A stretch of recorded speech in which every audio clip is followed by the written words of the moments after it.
This is the Cult Faction Podcast, episode 120. Farewell, inside number 9. Superman.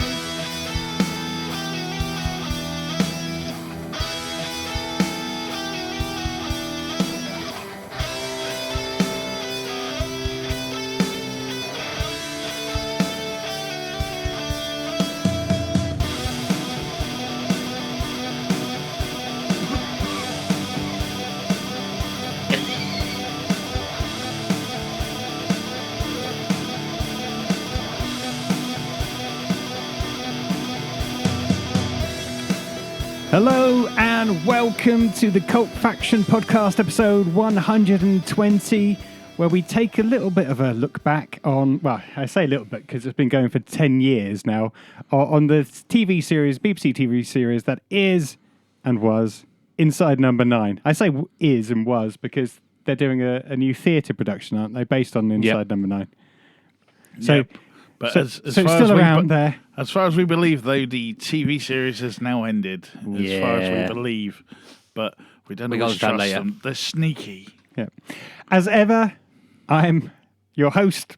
Actually, not as ever. Tonight. Well, you can do them all if you want. Today, I'm your host, He would Paul if he could. Hawkins. Yeah, I know. And as ever, that's where it comes in. I am joined by Brett Summers. and Damien Hicks. so. I'm really short. All right, Damon. You We've known that for years. You look even shorter now. For those are people watching, I just thought. Yeah, it's recorded. Oh, See that there? That's a I'm just camera. checking. I wasn't sure if anyone did it. What did you think I was doing when you arrived? I wasn't even really No, paying you weren't attention paying to any it. attention. as slick as always. So before we come on to Can I just say Inside Number that 9, is on. I that didn't- whole point about talking over people, Brett, no one can hear I'm us. just saying, I didn't know what the dog was doing when it was under the table between my legs. Just said, Looks like it's had an accident from it. yep.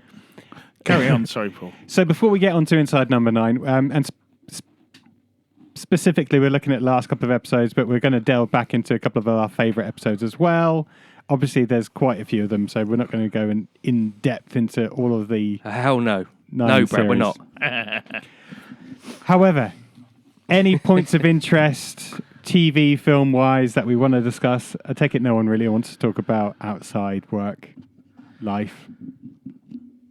Oh, we're not doing the checking in how we're getting on stuff Well, that's what I anymore? wondered. You never liked that bit. So. I met Peppa Pig today. That's Yeah. a big deal. I think, I mean, just because I don't like it, it doesn't mean it's not part of the show. Okay, fine. Just saying, you know. So, what have you been up to, Brett? Apart from meeting Peppa Pig, we've all done that. Did you have a picture taken with her? I have had my picture taken with Peppa Pig. Thank you very much. Thank you for making me feel not as special. I didn't know she was a whore. Just took a picture of anyone.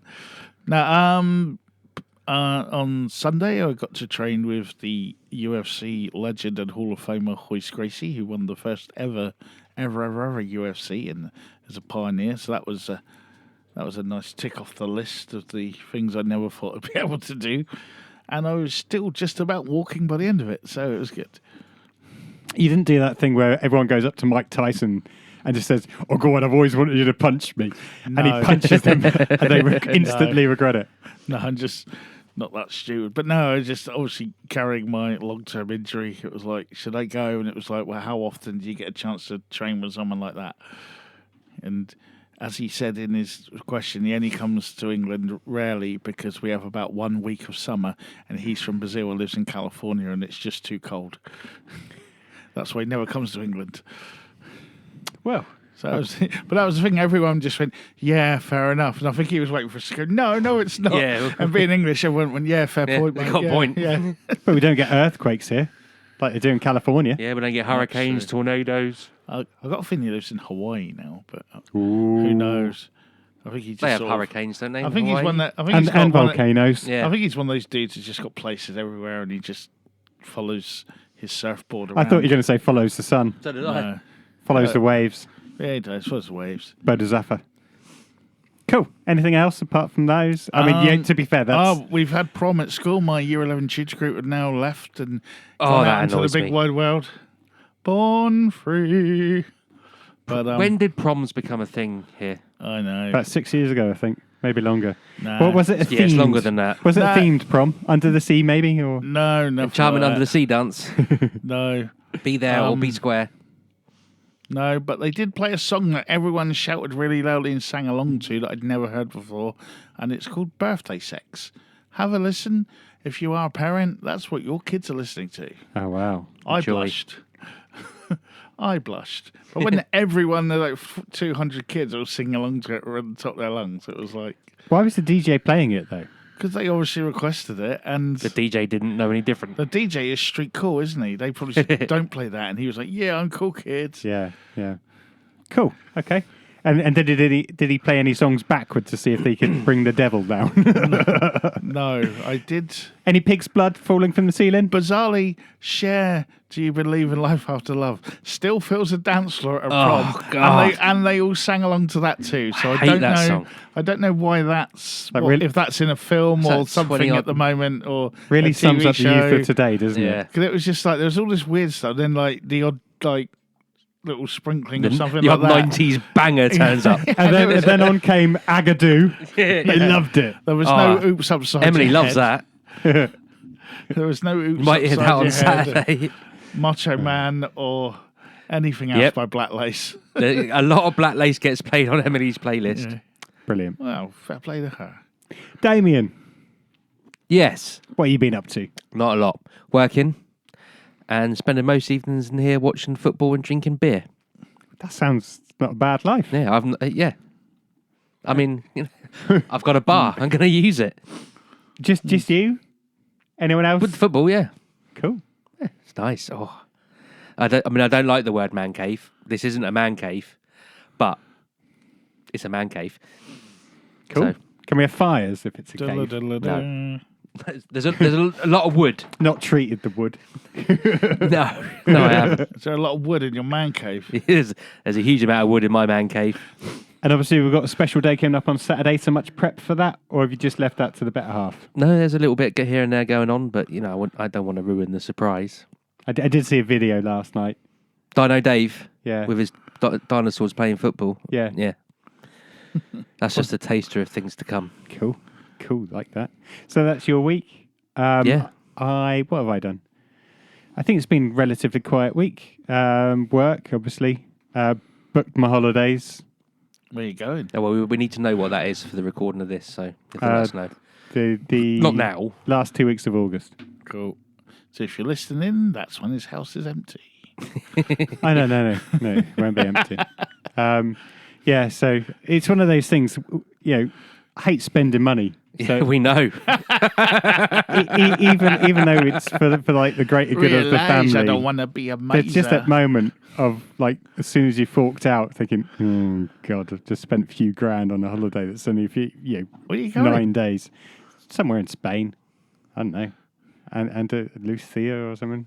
It's just- I read somewhere the other day. I think it was obviously on Facebook or Twitter, one or the other. Parents don't go on holiday; they just look after their kids in somewhere else. Well, it's always one of those things because you run the risk that wherever you go, there's going to be a fire, a hurricane, or it's going to be like 60 degrees and everyone's going to be boiling. So Go somewhere cold. Jesus Christ! Well, I know, you've yeah. been in a foul mood since you turned up here. well, It just keeps be getting worse. Because still- Antarctica was fully booked. Yeah. still recovering from spending money. Jesus. But yeah, I think that's been about it. Not much going on outside work apart from watching stuff on TV, which brings me nicely into Brett. What have you been watching? I have been watching. I believe. Speak and spell. No, I believe You I want to might play have a one game. left, or I've got to the end of Free Body Problem, or as it is at the moment. God, you're really dragging that one out, I was aren't going you? to say, what It's is having wrong the time with to you? watch it at the moment. I'm a busy man. They've said that the second series is coming now, so I was quite happy to finish it. Oh, they said that pretty much immediately. Yeah. But they've got a thing on Netflix now. Halfway through it, went a second series, but you almost get Oh. You get updates on the notes on Netflix now or whatever it's on, and that's been really good. I do feel I'm enjoying it, but is it being dragged out a little bit? I don't know, but we'll find out. It's not really It's not- dragged there's out only because there's about only 8 8 episodes. episodes. Jinx. Yeah, but it's like, You can't speak now till No, someone but- says your name. but now it's like, but they're still Beetlejuice, not, Beetlejuice, they're not Beetlejuice. going to get here for another X amount of years yet, though. So it's like, oh. So Yeah, we're but going that's to have to like, hopefully we'll jump a bit through time rather than just sort no, of, but them arriving isn't the point of the story. It's what we do about it. Is the point of the story. but So we're going to be It's not doing like it you're for a waiting lot. for a My reveal. point is that like we're going to be doing it a lot. because they're only making 3 seasons, aren't they? I think. Did I I'm sure I read that unless somewhere. Well, you never. Yeah, it was going to be a trilogy or something, but unless it, because apparently it's doing really well or something, so they might. Well, that doesn't try make any and- difference to Netflix, does it? If it's Yeah. because it's doing really well, they still pull the rug from under your feet, whether you like it or not. Good point. Good point. But that's good. I've also been. Oh, just jump. Oh, he's going straight on. on to something Hello. else. Well, you asked me This what is the I've Brett been Summers watching. Yeah, but what we podcast. normally do is then go around. Oh, Damien, what have you been watching? And Damien can't remember, or he's been watching shit, or as we found out last time, he'd been watching something that he actually liked that we didn't think he would. Yeah, What was that? Bluey. Bluey, yeah, I love Bluey. Oh no, Doom Patrol, wasn't it? Yeah. Yeah. Well, I haven't watched it now for probably about 2 months, but Okay. I right. just wanted to What say have that. you been watching then? Nothing. Well, I've been watching football and sitting out here drinking beer. I told you. Cool. Okay, so, I don't need to partake in this conversation. What about you, Paul? well, I have been watching random stuff because I'm desperate for something new on telly. We had The Acolyte. Yes, Have you watched it? I'm up to. No, I've I mean, have you watched the latest episode? I've seen Who's in the Helmet. So you've I- watched the episode? Yeah, I don't know so when. confrontational. My whole point is I don't know when the new one drops. I just watch it at the weekend. So it drops on Wednesdays. Okay, so, So yeah, I'm up if, to if date. you watch then. the last episode, Yeah, I'm where- up to date because Yeah. last Wednesday we had a bomb scare and I got sent home from school. Cool. So I watched Did it you then. do that on purpose so No. you could go and watch the Acolyte? Apparently, it was according to the local news. I'd like to add, it was a. Well, actually, no, I don't. Was know it if Just I Stop can. Oil? No, don't talk I about don't it know because if there I was a number of can- different schools that had a bomb scare. Yeah, but basically the same person done Yeah. about 4 or 5, but we were Oh, the right. first one. So we were the one that actually had to, because at Yeah, that yeah, point, it was by it that- then. yeah. By as the day went on, it was realising what was going on. So I just wanted to make sure that you've seen it because I didn't want to talk about I've it. seen Who's in the Helmet. But you've seen the whole So episode. is that in the episode? For Christ's sake! I mean, I'm starting to get with Paul now. Have Well, you seen the that's episode or what not? That's what you're getting at, isn't it? No, I just wanted to make sure that you've seen the whole episode, so I'm not ruining anything else for right. you. No, yeah, I hang don't on. believe so. Do we need this then? No, because it was last week. Oh, well, I pressed it now. Spoiler If you bell. haven't seen the latest episode of The Acolyte, or the second to latest episode by the time this goes out, because it all goes out tomorrow night, but this goes out on Friday, Yeah. then... Spoiler bell. Spoiler bell. So actually, I didn't mind this episode in the fact that what we realise is Jedi in the old times weren't actually that good because this bad guy manages to basically... But he- When you He's say so- they weren't that good, they weren't good as in pure and good, or they weren't good at what they did. Oh, actually, a bit of both. Okay.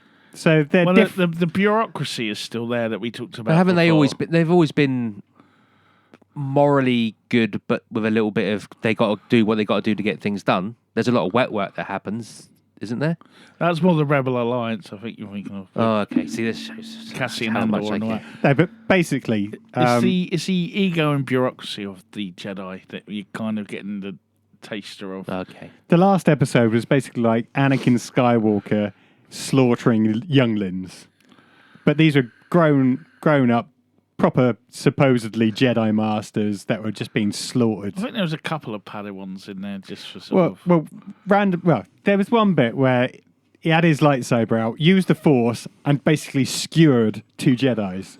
yeah, Just took them all out. He got... that's the one bit with Star Wars. The further back in time you go, the cooler the lightsabers fights are.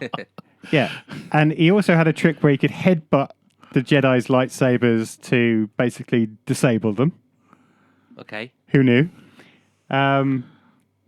The youngling was basically whooping his ass a bit, but he killed her. That surprised me. And then, She basically did a hot rod, didn't she? Look how Yeah. prime, he's got a gun. yeah. And then got, yeah. But there's basically one of the Jedi's left from the group that went out. and we've got a bit of a twist where the twins have swapped places, like in Yeah. that film from the late 90s, Like late 80s. every film from the late No, 80s. like and 90s. where the twin Yeah. sisters swap places and Dennis Yeah. Quaid's the dad, and then and they're Lindsay all Lohan. Lindsay That's Lohan. right. Yeah. Lindsay Lopan. Yeah. What did I? Yeah. Is that what I said? Lindsay Lohan. Lindsay Lohan. She beat Kurt Russell up that's- in Big Trouble on Little High Fidelity or something, didn't they? Yeah, That's but what you happen I when you have a order the film from Wish. I have a theory on this. Go for it. There's been theories out there in the interweb. Well, I'm just carrying on with the theme and the fact that Now now that dog growling. yeah, he's growling He at Paul, doesn't. though. He doesn't like Brett's theory. No, he's growling at Paul. He's like, "Where's this money?" We you're might splashing out?" introduce the listeners and the viewers to Indy later on. Yeah. We might not have a choice about that. Yeah. But yeah, you might see her on camera. She was sniffing my crotch. Him. Him even. It's because I've got girl cats. But anyway, I wonder if It sounds like a late 90s indie band. Go Cats. Yeah. dude from Supported Echo Belly. what's it called? Korean Empanina. show, Squid Game, Yeah. and dude from The Good Place are brothers Ted Danson. or twins. Danson? Ted Danson. What? They look nothing like each other. Doesn't matter. He's familiar, but he doesn't know why. And everyone else is a twin, and they're the only two. You can have twins that aren't identical. They're the only These are two. completely different and they look different ages.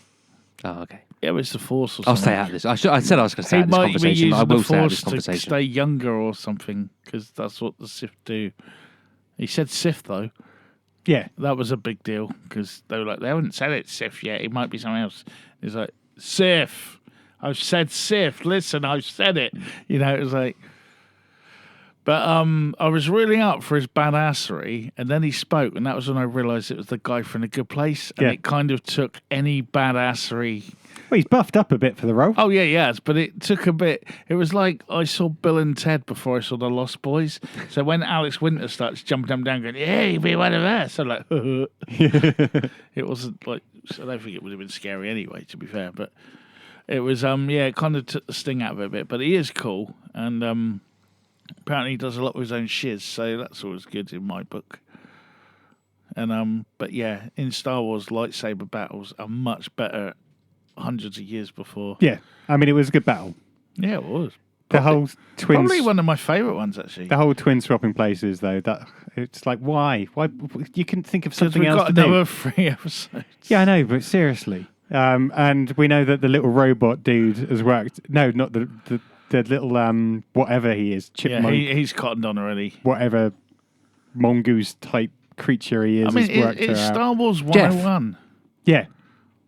Jeff the Talking Mongoose, isn't it? Oh no.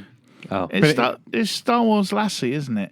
No one ever listens to the droid or the robot, but they're always right. Yeah, And, but this you know, little hairy thing what's that, R2? Timmy's done a smells well. that she's the wrong Yeah. twin. But I'm enjoying it, though. I think it's good. I think it's I different. think that was the best one. And it's nice. I think that's the first time we've actually seen someone properly killing someone with a lightsaber in any of the Star Wars Loads films. of them. Yeah, Like, no mercy. And proper cool ways. Not Yeah. just like they disappear into like a freeze frame of. and Yeah, their I must and their admit, cloak falls down. But when you look back at, because I did watch. Oh, I shouldn't say that, but yeah, when you do go back and watch the old films, Darth Vader and Obi-Wan, not much of a lightsaber duel, is it? Let's be honest. Even Luke and Darth Vader, he does a lot of jumping around just to avoid him, and then it's basically the Force throwing stuff Yeah. at him. and a bit of electricity. Yeah, Yeah. but I didn't mind this one. But have we kind of peaked now, and it's just going to be building up for the next series? Well, I think there's something behind this one. Well, always two Sith, aren't they? Type thing. And she's not an apprentice; she's an acolyte. So that might mean there's another one somewhere else. Well, he looks like he might have his new apprentice Well, we'll see. if he can turn the The other original one, yeah. twin. Osha? I'm sure and I can't remember which But one's I which. reckon there might be someone behind him that we haven't seen yet. Some sort of phantom menace or that's hidden. Yeah, but God help the Jedi if he can knock out a whole battalion of them. Yeah, it's weird that they were so bureaucratic about when it's like this guy's kicking her ass. Just use a gun. Oh, no, one of them tried that, but it was that stupid stun gun. It's like, Yeah. seriously? Anyway, enough of the acolyte because Damon's going to sleep. Back to you, Brett. I have caught up with The Boys, and I can see why a lot of America's not liking it. I think it's brilliant. I think it's clearly explained how they've almost got to the point now because, like, our good friend Homelander isn't really trying to hide much anymore, apart from his oncoming mental breakdown, which is slowly building. They're almost actually saying, right, you need to go and say that now. You need to go and do that because they've got that new superhero woman with the brain on it. I forgot what her name is now, but she's of an ethnic background, and like they're using that as our sister. I forgot what she's called, but she's like the most intelligent woman on the planet anyway. So she's manipulating everything for Homelander and probably herself, and but they're basically showing how to manipulate a crowd, start a riot up, chuck in a few dead bodies at the end, blame the other people for doing it, and all that, and all people go, "That's not what happens." And it's Is it not getting a bit like South Park, though? It's getting a bit like no, it's actually getting a bit like what's going on at the moment. The current presidential election. Yeah, and I can see it's very, very. No, it's probably if you took out the superhero thing, I would say it's a very, very brave and bold political commentary on the state of the world. In one country in particular, you can work that one out. But so I don't get shot. But yeah, it's very good. But the actual Damn story, powerful guns if they can shoot you from here. They're everywhere. They're everywhere. But yeah, the MAGAs. superhero plot thing is done really well. There's a nice twist with Huey's dad, played by Simon Pegg. There's a few more new superheroes in with that who've joined the 7, where I'm up to, including Firecracker, who's the redhead.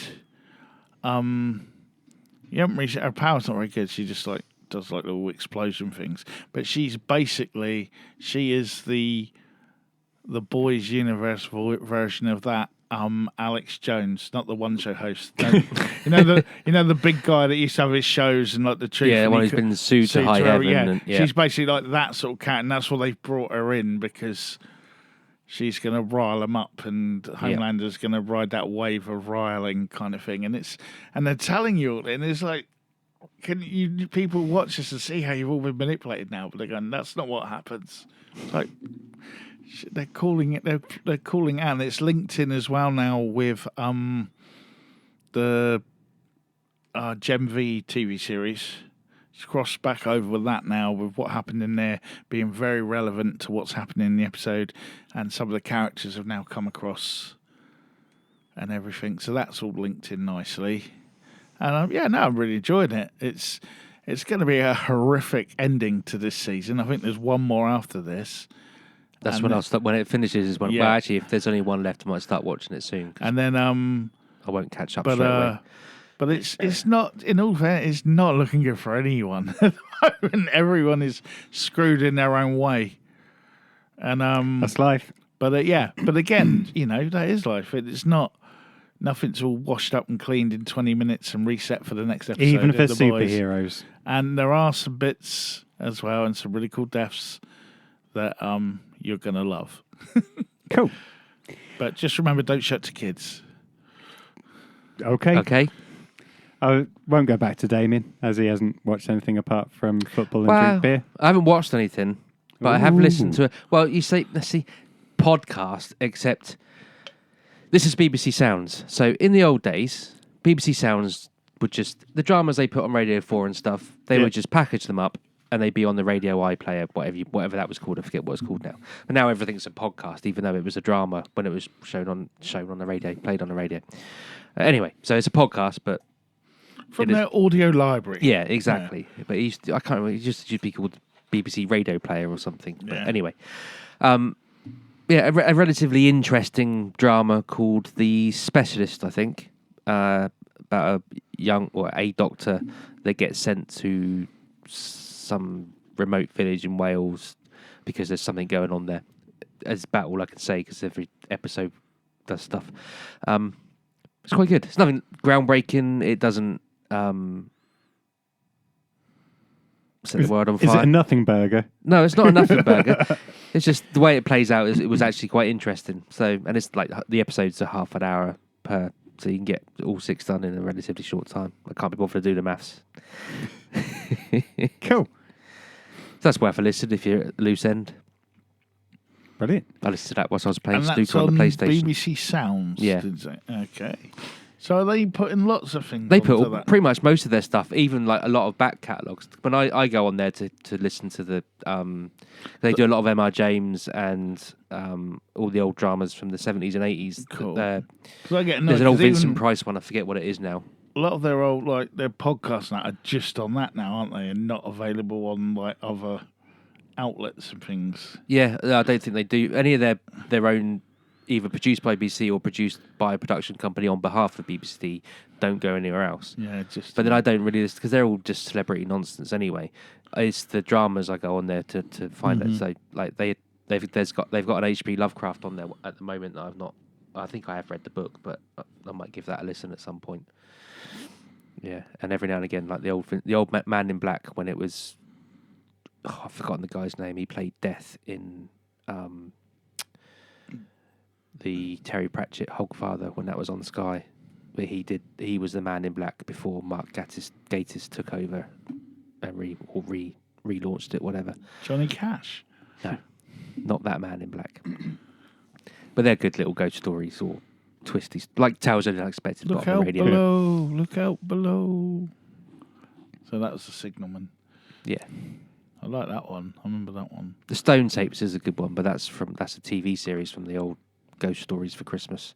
If you ever get a chance to watch that, if it ever pops up on I BBC Four. think they brought out, or they did, but There is a they've DVD gone- collection of but all the they've Ghost just gone Stories. bust, haven't they? Network DVD have gone bust. I don't know, but yeah, there was a But they were, collection of all the they Ghost were Stories really for good at Christmas. doing all the old TV shows and stuff like that, and they've gone under now, unfortunately. But can't see why, making stuff that only we remembered. Yeah, But, exactly. Yes, if you got any of their stuff, you know, that might be limited. Well, I did edition. have a bootleg sort of DVD of all the Ghost Stories for Christmas, but I don't know what happened to it. Shame. Because now you can't download them or watch them anywhere. Maybe the BFI player, but I'm not going to subscribe to that. Might be on YouTube, never know. Yeah. But that's cool though. I do Cool. like some of that stuff. So, as I said, I was desperate things to watch. Doesn't seem to be anything new coming out recently, so I went to the great back catalogue. You haven't That gone is back Sky. to Silent Witness, have you? No, God, no. No, but I watched The Dark Tower. I thought I'd give that another go. And actually, it's not a bad film. Is that the Idris Elba? Idris Elba, Yeah. Matthew McConaughey one. The gunslinger and all that. Yeah, where Yeah. again they can shine and all that kind of stuff. Shine. Shine like a star. Oh, I was going to take that, but I know that's you fine. were, but I've got street cred. But I actually didn't mind it this time round.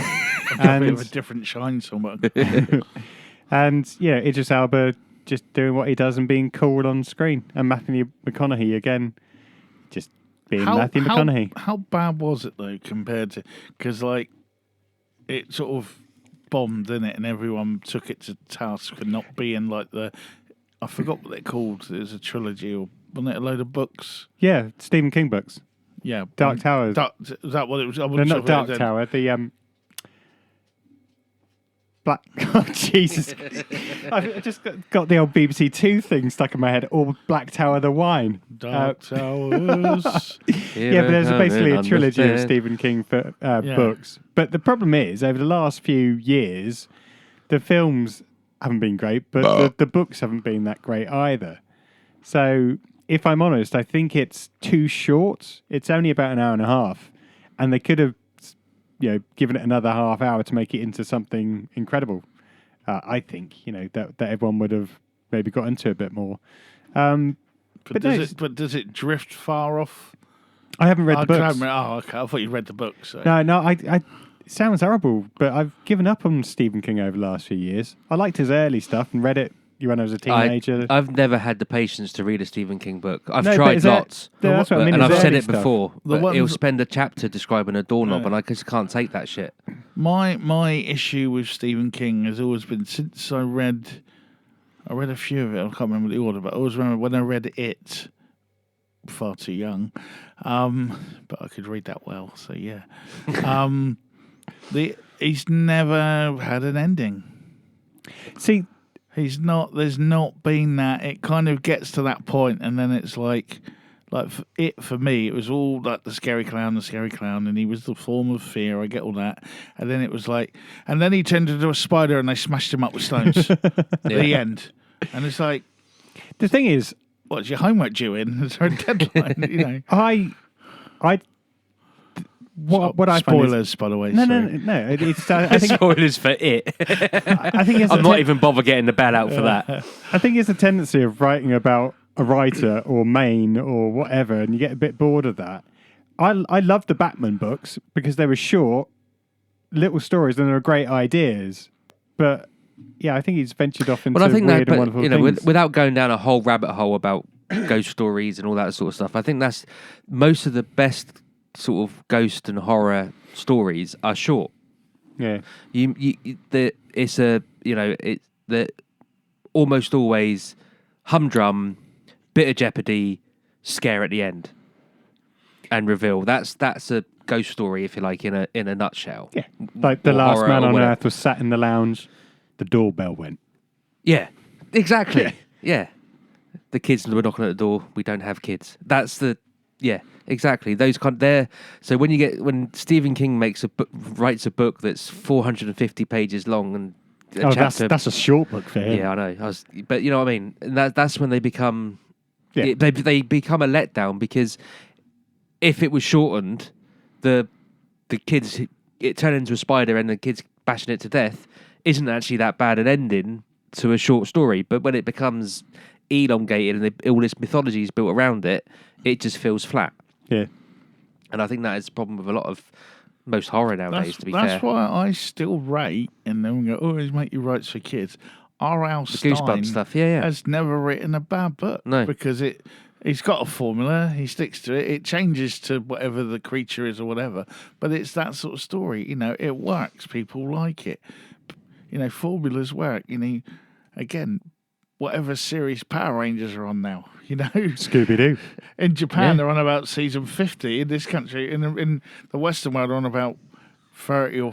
It's got to be about season 30. Yeah, Scooby-Doo. I love you managed to shoehorn Power Rangers into a conversation about I Stephen thought he was going King. to say Murder, She Wrote. Yeah. Even no, well, actually, you If- did if- have if you did have formula ain't different. broken. You did have slightly different. It basically took. Do you know the what? I theme found of myself different having a things. conversation with myself, really, because this was a conversation with Emily, but it doesn't really work because she has no clue what I was talking about. But she asked me what this was, and I said, it's Jessica Fletcher, the best amateur sleuth ever. And then I went, with the exception of maybe Dr. Mark Sloan. And then that, in my head, built up a whole conversation of who's the best. Yeah, amateur they are sleuth. the two that you're going to You, get to. you should see someone about that. Yeah. Neither, Well, I should have all this time spent out here on my own drinking beer. neither should be allowed near a crime scene, but just walk on because of who they know or their niece, nephew, brother. Yeah. Especially Mark Sloan by the end of it. That whole Yeah. family was involved. But Anyway, But again, railroaded the those whole shows conversation, had but- a kind of formula in their own way. Murder, She Wrote, in some ways, just tried to remake every film ever in some form or Yeah. other. But formulas work, and you know, and there's a payoff at the end. And Stein's been doing that for ages. I still think that I forgot what it was called, the Fear Street trilogy. I still think that's underrated. that was I mean, good. I enjoyed. it's They're not- doing another. Well, they said they were going to, but 'cause Yeah. it kind of ended on a thing. Maybe I don't know if he's, you know, he's not written it yet. A bit like our other friend in his Game of Thrones, but you know, that stuff works, and people go, "Oh, it's not this or not that," but he's probably written more highly rated books than Stephen King actually has as a horror writer. It's just that the ones that Stephen King picks out always get made into massive movies, whereas he's had his couple of Goosebumps films and here and there, but in that Netflix series. But I think he deserves a bit more, R.L. Stein. Well, but they're pitched at a different level, aren't they? So Yeah, but you can. I mean, Fear he Street. could if he wanted to. He could pitch those that's what at a different level. But Fear Street was a bit darker. no, yeah, obviously, but most of his stuff is pitched at young, teenage and young adult, isn't it? Well, no, Yeah. not even young adult. To be fair, it's younger than that, isn't it? yeah, but talking dummies and all that. Yeah. Hate He had Slappy before, maybe even before Chucky came out. I'll have to check that, but but they're up in dummies Yeah. around for ages. That one Magic with Annie and all that. Hopkins. Yeah. Yeah, It's But, magic, isn't it? Yeah. I think so. But yeah, Okay, playing my role as Sandy Tostig tonight. Let's bring it back to the present conversation. Are Not we in bad number conversation, but that 73? seems like a A tangent and Yeah. an episode all of its own. yeah. Oh yeah. So, Everything, anything yes. else noteworthy that you've been watching? Nothing springs to mind at the moment. Okay, cool. Just a couple of mentions from me where I've been desperate to watch Meg and Meg 2. Hang on, you watched Shark in Paris. Oh yes, I just remembered that. Sorry, the Colin Paul. No. So Meg and Meg 2, because I saw him posting that he was watching Shark in Paris. So I thought, well, I might actually watch a shark film that's deliberately meant to be a bit funny and a bit, Yeah. And just quickly, again, because it's not new or anything like that, I went back and watched A Quiet Place and A Quiet Place 2 because they're bringing out the new A Quiet I've Place. not bothered with the second it's one. a prequel, isn't it? This one, isn't it? Well, it's the first day, I think. Yeah. So yeah, and you know what? They're not bad films. Quiet Place, they're all right. They are what they are. That's what it says. Go on then, Summers. Yeah. We've given our opinion on Shark in Paris or whatever it's called. It's pretty bad, isn't it? Really. Yeah. I thought the mayor was an amazing character. 'Cause when you're worse than the mayor from Jaws, and even as it's happening, you're still a little bit like, can we get away with this? No, okay. And I really liked. I think she was like a police chief. She was an older blonde woman who looked like Tony Soprano's wife, and I think that's the only reason she was in it. Because I think they were trying to sort of play on that kind of, hey, look, she's a bit older, but she's chief of police and she's okay. But she really looked like, at first I thought, they just got Tony Soprano's wife. I can't remember the actress's name. But No clue. but yeah, that was cool. And it had some cool bits in it. I particularly liked the fact that everyone then stood up in the triathlon when they thought there was a shark there. And everyone just got a bit higher. And then that guy got picked up by it. And It would have been nice if they'd have made the shark win an event somehow. Whether it was like 100-meter swim and The shark. and the shark won, or if they'd have done I something. like the fact that in the made it catacombs, humorous. when they because they're all gathered in the catacombs, aren't Yeah. they? The kids, and they go through the tunnel when there's like, I don't know, about 10 kids dotted about, and then when the sharks attack, it's like there's hundreds of kids in there. They just keep going back to like you see about 10 people get eaten. There's only 10 kids there in the first place. Yeah, but that's the catacombs under Paris, mate. Yeah. That's where they all hang out. But what I liked as well is I didn't know sharks could stack skulls so well. Well, No, dolphins can do that's what the tricks and catacombs everything. is. Yeah, but it was just all stacked up so neatly and tidily. Yeah, but that's That's what is under the Paris is catacombs of skulls and skeletons stacked up. Yeah, but these are supposed to be all the ones that they'd added to it as well. They were like, it was not supposed to be. No, I don't think it was. I think they were just showing you what's. They made something about, well, where's all the other stuff come from? And then it's like, Did when they? they look up and there's don't about remember that. 500 sharks are swimming around that they didn't notice Yeah. before. that'd be the Phantom. He finds the skulls and the bones that the shark leaves, and he just puts them on the Inside my catacombs. Yeah. Can you feel? Because that's what I like. music? Because they clearly thought about things. And every so often had like a nice little line in. They clearly thought, how did the shark get it? I just swam. Yeah. You know, Oh, yeah, 'cause- no, that bit. But then they'd have a bit tied it out. And there was another bit about the Eiffel Tower or something. And then there was a bit about the Statue of Liberty. And like, that was a gift from us. So they have these little historical nuggets in to try and educate as well as film and explain things. And then, like you say, yeah, it swam here. Or, hey, we're all stood around the edge and there's a big shark in the middle. And suddenly no one could balance. Yeah. It was like balance was gone and everyone fell in. And like, that whole film felt like, the writers have been given a budget to do a script or a screenplay rather. Went off to Malaga or somewhere for 2 weeks. Last night, Rat-arsed. actually, you know what? We better get We something better down produce now. something. It was the happy Oh, Monday. we'll be fine. We've got a plane ride in the morning. It was the Happy Mondays in Barbados. That's what it was. It was. Yeah. But yeah, it was. It doesn't belong anywhere near the Sharknado. No. No. Whatever you call it now, series of films. I've forgot how many there were. Franchise. Franchise. That's a good word. But it tried. It tried to do something. Are you sticking up for it? No. I'm pointing Ooh, out. sounded like you were. Listen. He's going to get the For- box set for- You soon. tried to do all- something different. No.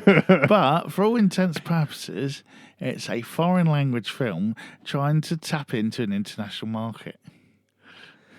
And I think it did that mainly because it was shit. But more people talking about that than Three Colours Blue and Three Colours Red and Three Colours Thingy at the moment. So aren't they? basically, what you're saying is that France need to take a leaf out of South Korea's book and do good And films. America's. Yeah, but you said non-English speaking country. Well, it is really. I mean, it was poorly dubbed, which added to my enjoyment. But yeah, and I think the next thing needs to be where Netflix do something like that, and you can almost plug in your microphones. I don't and do think your it's own. a Netflix. I think it's just they Yeah, picked they it just- Yeah, up. yeah, but you can do your own audios. It's the future. Movieoki or something. You heard it here. Copyright. You heard it. I can't speak. You heard it here first. You did, but yeah, I mean, it was harmless enough, but it was too long. The joke went on too long. The film was a bit too long. it wasn't a joke, though. That was the No, I worst think thing that's the about problem. Yeah, it wasn't for them. it. Anyway, so anything else? Can't think of anything at the moment. No would have done. Nothing else from me. Nothing else from Damien. Nope. Segment done. And welcome. So that was my David Essex. Welcome back. Sounded so more like David Bellamy, to be fair. I thought it was Mike Reed. undergrowth. Run around now. Run around. So I was going to say welcome back. We've had a short break, a bio break, as the Americans would say, just to relieve ourselves. Take on some fluids, as they say in football. Oh, that annoys me. You're having a drink. You're just having a fucking drink. You're not taking on fluids. You're not a fucking truck that has to be filled up with. Sorry. Just give them some orange slices. Yeah. Just taking on hydrating. fluids. So before our break of a few months, we do a spotlight on something, a film that we'd nominate and then talk about it and discuss it and let you watch along and share any views online as well. We thought it's quite apt that a long-running TV series was coming to a close over the last couple of weeks, Inside Number 9. It's been a stalwart of British TV over the last 10 years. So we thought we'd look back at some of the key episodes over the last 10 years. So for those of our, Retrospective, if you like. yeah. So for those of our viewers and listeners, by the way, don't forget to like and subscribe, wherever those things may be. So Inside Number 9. Well, I've got to put them down there now, haven't I? You've both pointed down there, so that's where they're going to be. Well, I thought they were down there, They're on weren't they, there already YouTube? on YouTube, yeah. Oh, okay. Oh, I haven't got to bother putting them on. So Inside On the Number- video. Oh, God. No. No. Have you not watched us on YouTube? No, I watch it for like 8 hours straight whilst I'm editing it. I don't want to fucking watch Yeah, it again once it's up. As long as you're signed in, you can like and I subscribe. thought that was just under the video. Didn't realise it popped up on the video. Oh, no. So it's under the video, we're yeah. pointing it under the window. Oh, right. Even I put it where you point on the screen. You don't watch it, do you? Well, there's no point in them clicking on something that you're just putting No, in. but it just like looks a bit more better. Well, yes, you can. I don't bother, but you can. Tag it. Yeah, well, you can do something to press it in the screen. Do you do that? No. Right. So you got all these numpties. Not that our listeners or Numpties. viewers. Hey, careful. Yeah. Don't click on The his like and views of Paul subscribe Hawkins buttons. are not necessarily accused of the views of Cult Faction Studios. Click on Once again. click on the proper like and subscribe button. That's why we've got no subscribers or hardly any. We got. We had a new one today. Yeah, there we go. Was that Pepper? Okay, so Inside Number 9 is a kind of a black comedy Anthology sort of show. yeah, akin to the likes of Well, it's a bit of I everything, think isn't it? it's Tales from the Unexpected, yeah, with a it's bit a of a dark more comedy. comedy drama. So they're Yeah. not necessarily all comedy, No, not all but drama. they're not also drama. But they're not also they're not always necessarily horror, which annoys me because most headlines, or if you read something about them Inside Number 9, that's the thing they kind of anchor onto in any of their synopsis or their writings. It's like horror anthology or Yeah. It's not. I mean, It's definitely psychological. Isn't yeah. it? It's just what you choose your horror to And be. it's kind of renowned for always having kind of a twist. Yeah, it's not always quite what you're seeing. Yeah. Yeah. So it's written by Steve Pemberton and Reese Shearsmith. Smith.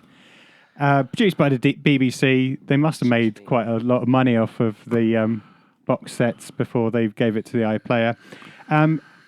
And not only do they write in it, they star and, well, I hate using the word star because they don't star. They don't make it all about them. No. But they appear in each of the episodes, and they've got a plethora of different stars from film and TV that make appearances. And a lot of the time, they give it to those cameo role or other performers to be the stars of the episodes. As I said, it's been running for about 10 years, 9 series. Each episode is about 30 minutes long. There's been a couple of specials as well. I haven't know. And as I said, every episode's slightly different, but all themed around something to do with Number 9, whether that's a house, whether that's a room, whether it's a karaoke room, or whatever that may be. There's always a reference to Number 9 somewhere in there. Now, as I said, the whole purpose about this is to take a look back over the last 9 series, to delve... So strap in. Brace yourself, Rodney. Yeah, if you've never seen it, they're all available on BBC iPlayer now. You'd be in for a treat. And don't listen to this or watch yeah, any there further. will be spoilers. Well, don't tell the people not to listen and not to watch. Yeah. No, Well, I have to. I mean, pause it as we announce an episode. Pause it, go and watch it, then come back and join. Yeah. Or listen to what we're saying and then go off and watch them. No, Because don't do obviously that, we're not 'cause- going to do it justice. no, because we'll end up giving the reveal whether we wanted to or not, and Yeah. then it will ruin it for you. Okay, so back in 2014, Yeah.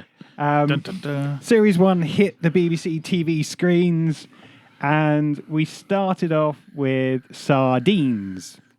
Oh yes. So, again, Brett's I- Brett's already pulled out the paper. So this was our first introductory meeting of what Inside Number 9 was all about. And to be fair, I got into Number 9 quite late. So I heard you two raving on about it for a while. For 9 years. I delved into it 9 years, Paul. every now and again. 9 years. But the nice thing about that is I got to watch all of them Yeah. afresh. That's true. Yeah. I didn't have I I do- didn't have to wait for I the do next envy series to that. come out. But I remember because I'd been a bit of a fan of the League of Gentlemen. I'd been a bit of I really, really liked Psychoville. I preferred that to the League of Gentlemen all in all. And so when they said, Psychoville's more rounded and more, I don't want to say mature, but it's as if they were cutting their teeth with the League of Gentlemen, Yeah. and then Psychoville was their next level. If you see what, yeah. And then, so I was very excited about this, and I was like, got ready. I may have even, I don't know, I wouldn't have had the video ready to record at that point. It may have still I recorded. think it was on probably Sky Plus. Plus in that. Sky yeah. Plus in those days, whatever it was. But and I remember watching it, and I remember liking it, but not being that impressed with the first episode. Because it was like, oh, that's cool, but kind of, because Psychoville had kind of gone a lot of places that you wouldn't expect something to go in a TV show, and crossed a lot of boundaries. And this was kind of for lack of a better term, it was a sort of almost a sort of Agatha Christie murder mystery round the table. Who are all the guests type thing, or in this case, they were all locked in a cupboard. Yeah, they guess at a Yeah, so not a Birthday wedding. It's not a party. wedding. It's birthday party, and an engagement party or something, isn't it? It was good, but I was like, oh, okay. But that was, then I realised it was going to be like a different thing every week. So you kind of, and I liked it, but I was a bit like, oh, that was okay. It was, yeah, I liked it, but it wasn't, I didn't get the. See, for me, that first episode stands out for that reason. I didn't see it coming because I didn't know. That's the sorry, Paul, but that's the first step because it was the first episode. Yeah, you don't. You don't Every other know- episode yeah. after, you're looking for or you're waiting for Something. the flip. But with that one, because it was the first, you didn't know there was going to be a flip, and what that's why I think it does. That's what stands out. So it may Oh, not yeah. be one of the best or the Oh greatest. no, of I the appreciate series. it now, but at the Yeah. time, I've coming in for the Psychoville was a lot more like in your face with everything, and this was kind of a sort of maybe it was too tame for me after all the other stuff. And it was clever. I liked it, as I say, but I wasn't like blown away. Like, oh wow, you got to watch this show. But then it does go to a dark But place. it does say, yeah, Yeah. Just And- not in a, not it doesn't. There's no details. You Yeah. don't see it. But it's all about okay. Now we get. that was when I had to sort of change my mindset. What did you think, Paul? After you'd heard us talk about it for ages, and you've gone and watched this now. So we'll come back to talk about the great points of the two writers and actors anyway, because they're Well, the they're all over standout this, aren't they? performances throughout the 9 series, I think, is phenomenal. The different range, and yes, okay, a lot of them are the similarities, yeah, but they'd never play the same character over and over again. I think, that for its own reason makes them shine as two future BBC Gold, Hall of Famers. Hall of Famers, yeah. I really liked it because, coming back to our point about Stephen King, where he's got 40 books or, to go nowhere, they got 30 minutes. Sardines had loads of different characters. Each. To be fair, if you want to be really precise, it's like 28 minutes. But in Yeah, that 2 yeah. minutes in television makes a huge amount of difference. So, Yeah. they got a finite amount of Yeah. time to. It's got loads of characters in it, each of which they managed to sum up Yeah, they with a fleshed the characters backstory- out with a backstory almost within next to no yeah. time. There's also the underlying plot that they managed to weave in, which seems all wholesome and all this kind of stuff. We know there's some stuff going on. And then they managed to, at the very end, deliver a twist that no one could see coming. And yes, is it one of the best ever? Probably not. Is it a great start to building up what... Yeah, and they probably didn't know at the time we're going to be 9 series, but it gave the viewers a gist of this is what we're about and this is what you're going to get. So, yeah, I think it was a great start to the series. And again, I think one of the things I did like about it is it sets the scene, but it's not all coming out guns blazing. It's kind of a quiet, mellow build-up to a good shocking end. I'll just run through some of the other episodes and then we can delve into the makes ones sense. that stand out. Yeah. So, as I said, Series 1 started with Sardines that we're just given a quick run out. Then we had A Quiet Night In, Tom and Jerry, Last Gasp, The Understudy, and The Harrowing. And at this point, I was going to say, okay, we're only going to talk about the highlights, but I really liked A Quiet Night In. Yeah, it's one of my 100%. standouts. This is what gripped me. I knew that I was in good hands. Just to run through the synopsis. So, A Quiet Night In features a couple of hapless cat burglars that are trying to steal basically a painting. From Wedge Antilles. And He hates that. obviously, where this is an inside number 9, things don't go as they should for the hapless cat burglars.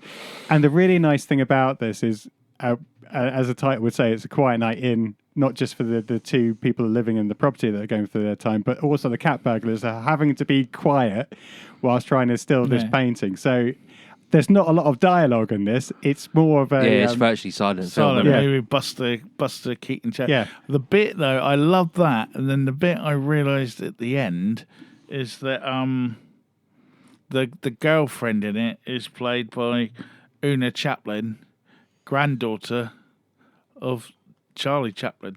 So it Really? was just like, Yeah. who she ended up in Game of Thrones later on, but this was kind of, so you even had that stunt casting of, well, it's going to be like Charlie Chaplin. What's the closest we can get to Charlie Yeah. Chaplin? And they put his around it. When that was it. And I was like, yeah, they are genius. I'm on Yeah. board for this show now. And yeah, Yeah, I think the choreography in that is almost at that Buster Keaton, Charlie Chaplin level. I mean, that's going, Yeah. but And again, I think they are. nice They thing, get it. if you were watching the series for the first time ever and you hadn't seen another episode of number 9, you're then thinking, oh, this is completely different to last week. yeah. Like This was always the episode. If someone has said, what's it about? This is always the episode I recommend that they go and watch first, because it's not too scary. It's not too horror. It's not too... Yeah, maybe I think that's why what I said earlier. that's, I think, It annoys me when they say it whenever it's written about. It's like horror comedy or whatever. So There's no. It's not. This isn't horror. No. This is pure.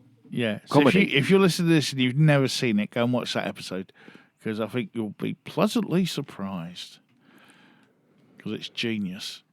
No, it is. It is. And again, it gives them another way of comedy, more of the expressional comedy, or Yeah, no way to show it. Yeah, no, definitely. Another string to their bow. They can do that as well.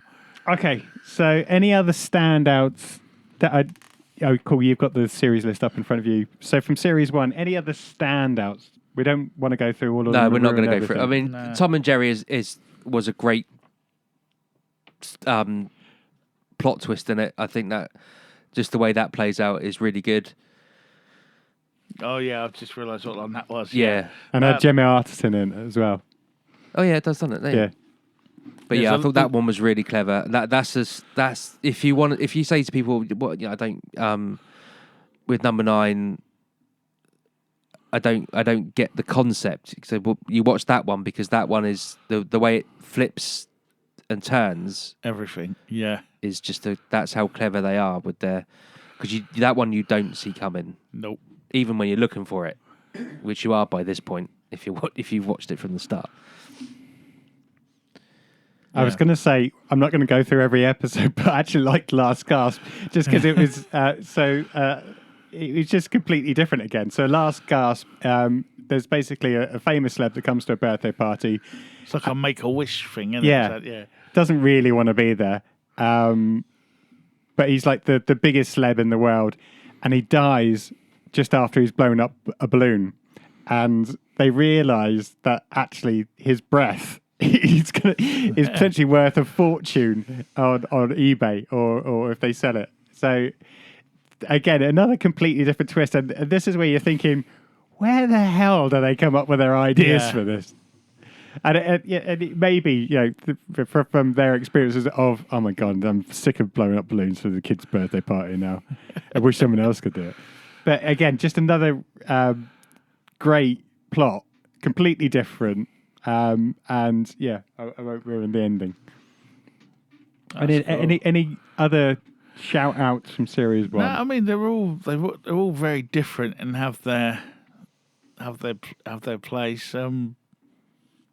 But yeah, the ones I think we've said all the ones that stick in my mind the most. But I think series 1 sets the stall out for everything that comes after it, because there's almost a bit of everything in each in that is it 6? Yeah, 6 episodes, isn't it? There's a bit of everything in those 6 episodes, so it shows the range that they can do in 6 episodes. Yeah, and it is a range as well. It's not just the run-of-the-mill shizzle that you'd think would be in this. Like you say, the whole thing on a balloon. Yeah.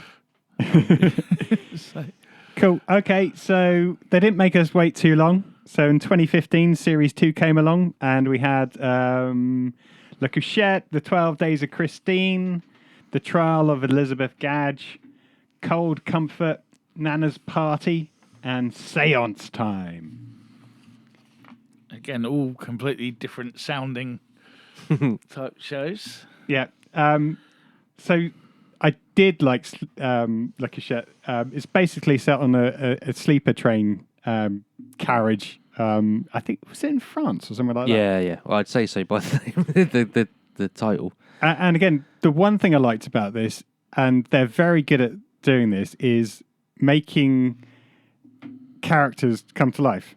They go through just random stuff. You've got a couple who've just been to their daughter's wedding or on their way to their daughter's wedding. Can't remember which. Yeah, now. one or the other. And they're stuck in this carriage car. They're trying to make the best of it. You got the backpacker who's managed to pick up Jack Whitehall, and they're going for it. You've got this old man sleeping on, what they make out to be this almost trampy, farty character that doesn't do much for most of the episode until maybe the end. Yeah. And then you've got the posh guy trying to get to sleep because he's got a very important meeting in the morning. Yeah. And it's just that interaction of these characters all stuck together in the carriage that none of them really want to be on. But again, loads of great performances, even from Jack Whitehall, who does Jack Whitehall to a T, but completely This was picked. still early Jack Whitehall, Yeah, that's wasn't it? true. Yeah. But again, perfect character for the perfect place as well. No, definitely. It was a Then you good get little episode. fan favourite 12 Days of Christine. Yeah, one of my favourite It episodes. is one of. I said fan, but the reason I said that is because it's just the one. It's one of the ones we know it. Everyone knows it. You don't even need really to talk about it. And I think, to be fair, talking about it would give too much away if you away, haven't yeah. watched it. The only thing I would add is Sheridan Smith. I didn't, from her latest work and the singing stuff, whatever. She is brilliant in this episode. Yeah. And the way that they span that period of time into such a short episode. I'm trying not to give too much away. Yeah, again, brilliant one. Go off and watch that. 12 Days of Christine if you haven't seen it already, and we haven't ruined it for you. No spoiler. No, we haven't, but it's very, very good. The next one, the Elizabeth Gadge one, is probably... See, I don't remember much about. Is that the Witchfinders. Yeah, but yeah. this is the one. This is probably my bottom episode of all of them. I didn't think it was that bad. No, but I mean, but I want to clarify, when we say that it's the bottom episode, it's number 9, that's still a lot It's like higher than a the mediocre bottom episode. a mediocre episode of Inside Number 9 is better than Most an other average things. episode of the X-Files or something like that. You know what I mean? So when we say it's bad, I don't know where the X-Files it's came still from, that because the episodes are of that higher standard, and it's in when we said, like, if I say I thought it was one of the worst ones, it still means it's amazing compared to a lot of other things. So please bear that in mind, especially if you're listening, Pemberton Chisholm. Because it literally started, and I was like, I can see where this is going and what it done and what happened. And I was just like, and that wasn't me being, I didn't think it was me being clever and seeing what was going to happen. It was just that kind of, I don't know. I can't remember it, to be perfectly honest.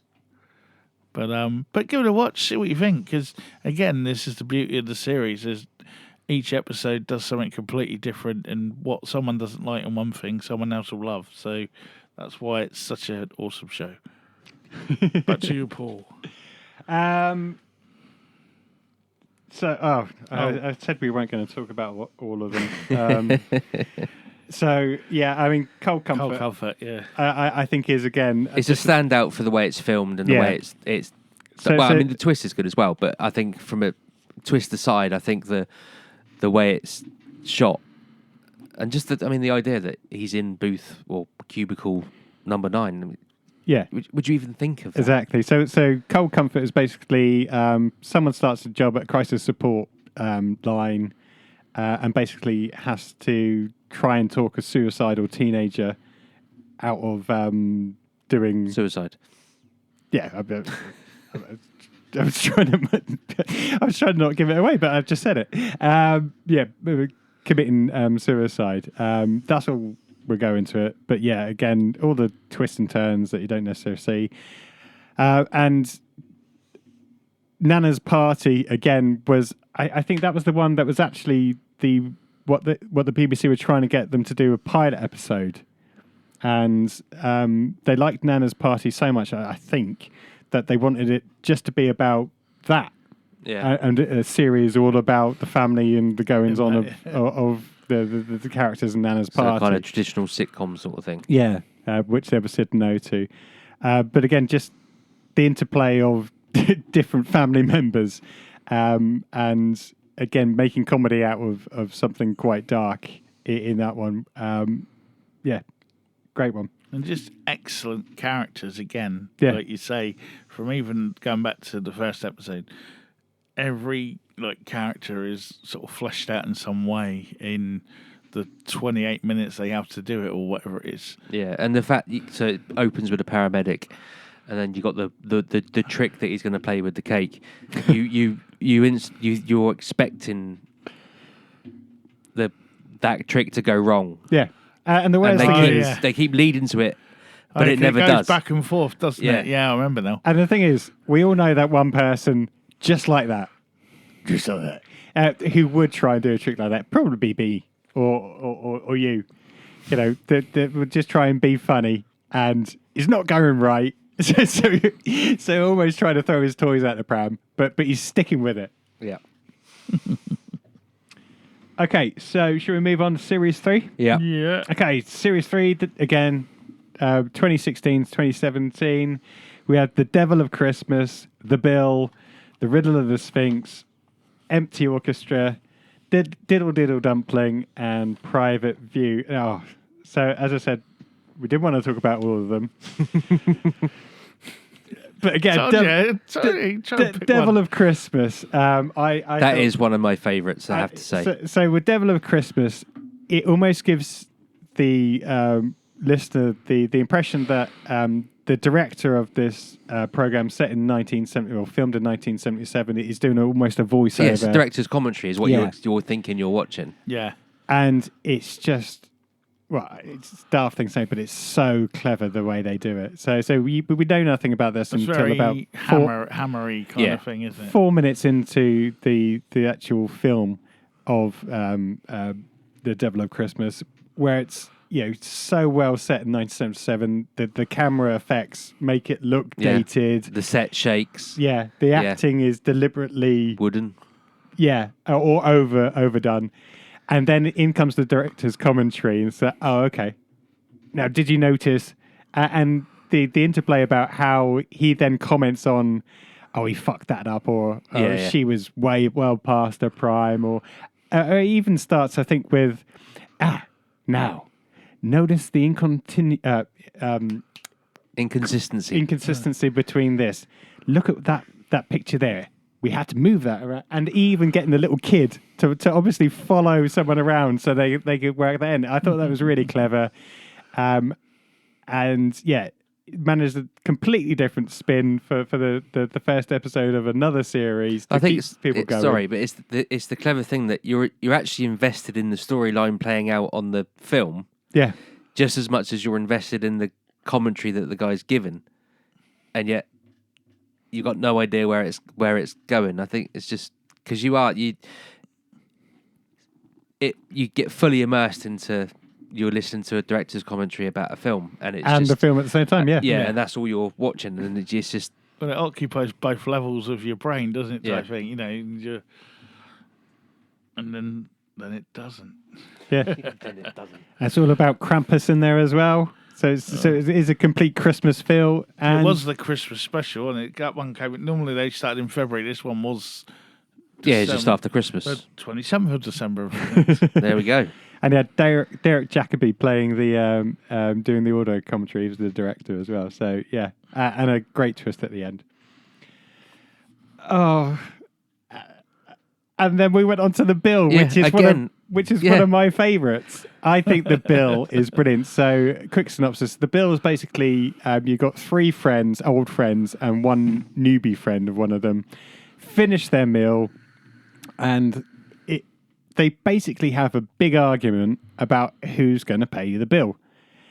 And they spin this so well.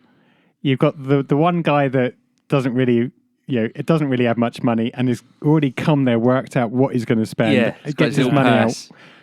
out. And then you've got two of them, the friends. I can't remember. Was it a golf club?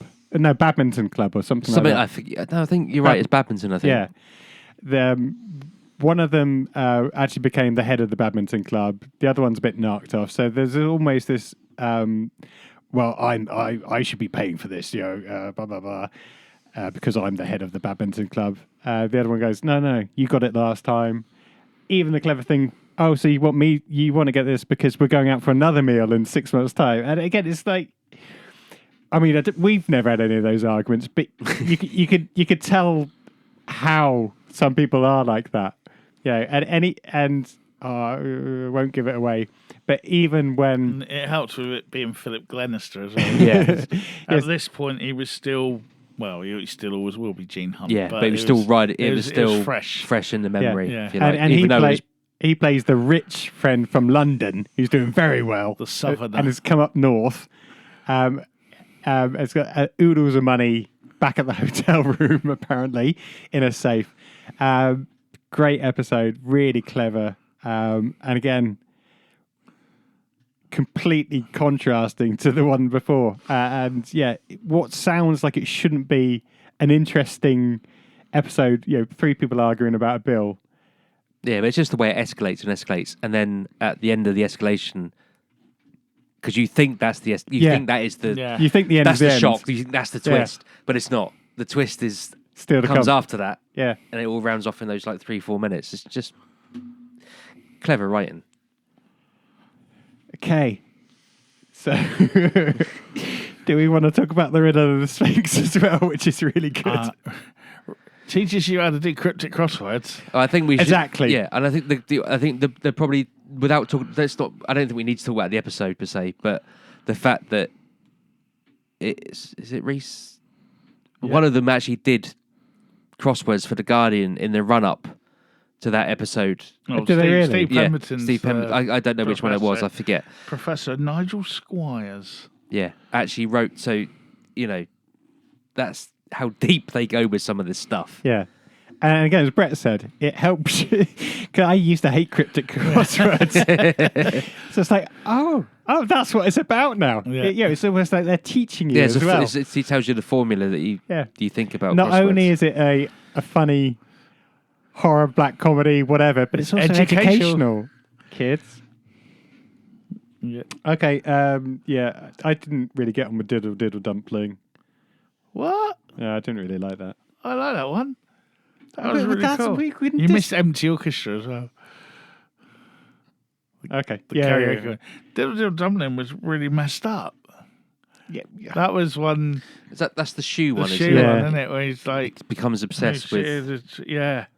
It just didn't do it for me. Well, that leads. That's fair enough. But that leads to again what you think's going on to what is going on type thing. But again, watch it. The less you know about it, the better. Really, with that one. Empty Orchestra before it was good as well. Just a big karaoke night with a twist.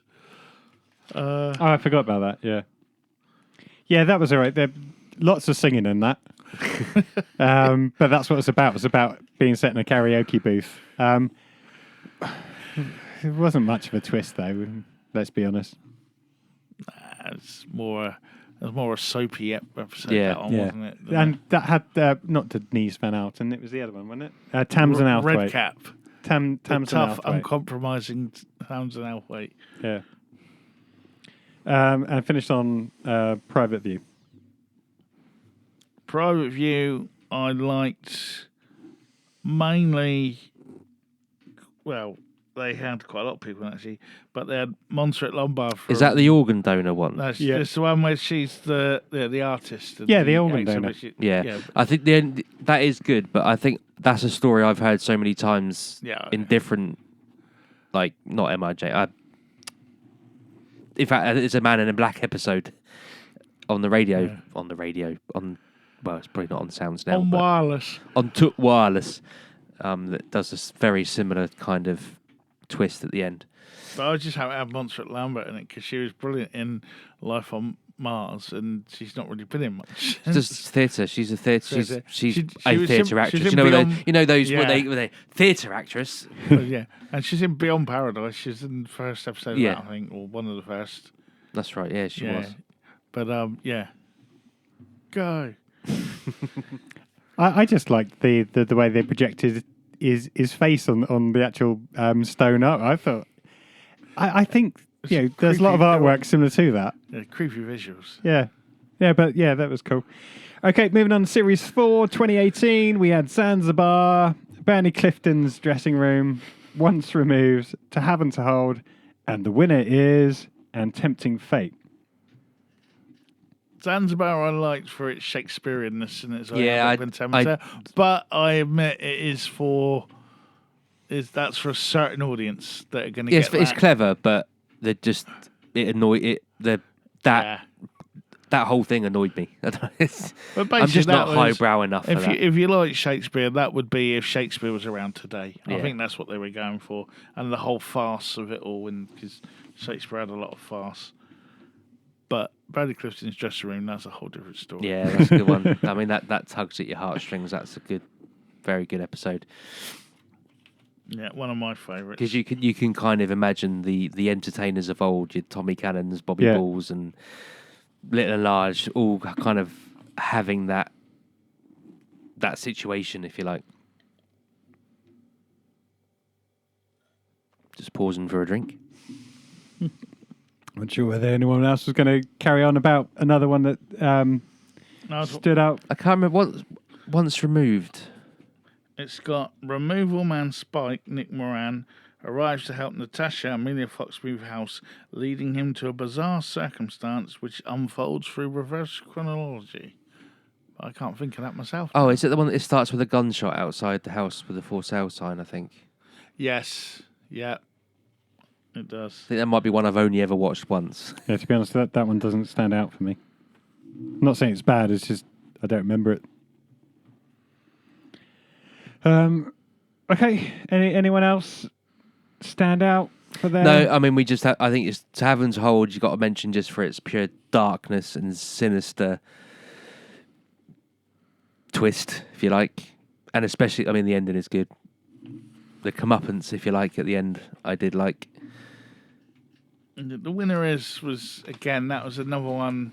Yeah, that's the that kind was, of... yeah. Is that where they will get together in a room? One Yeah. of them's a Working out who's going writer. to win the Yeah, Oscars okay. type thing. Yeah, I think that's their nod to what they kind of think of the industry, if you like.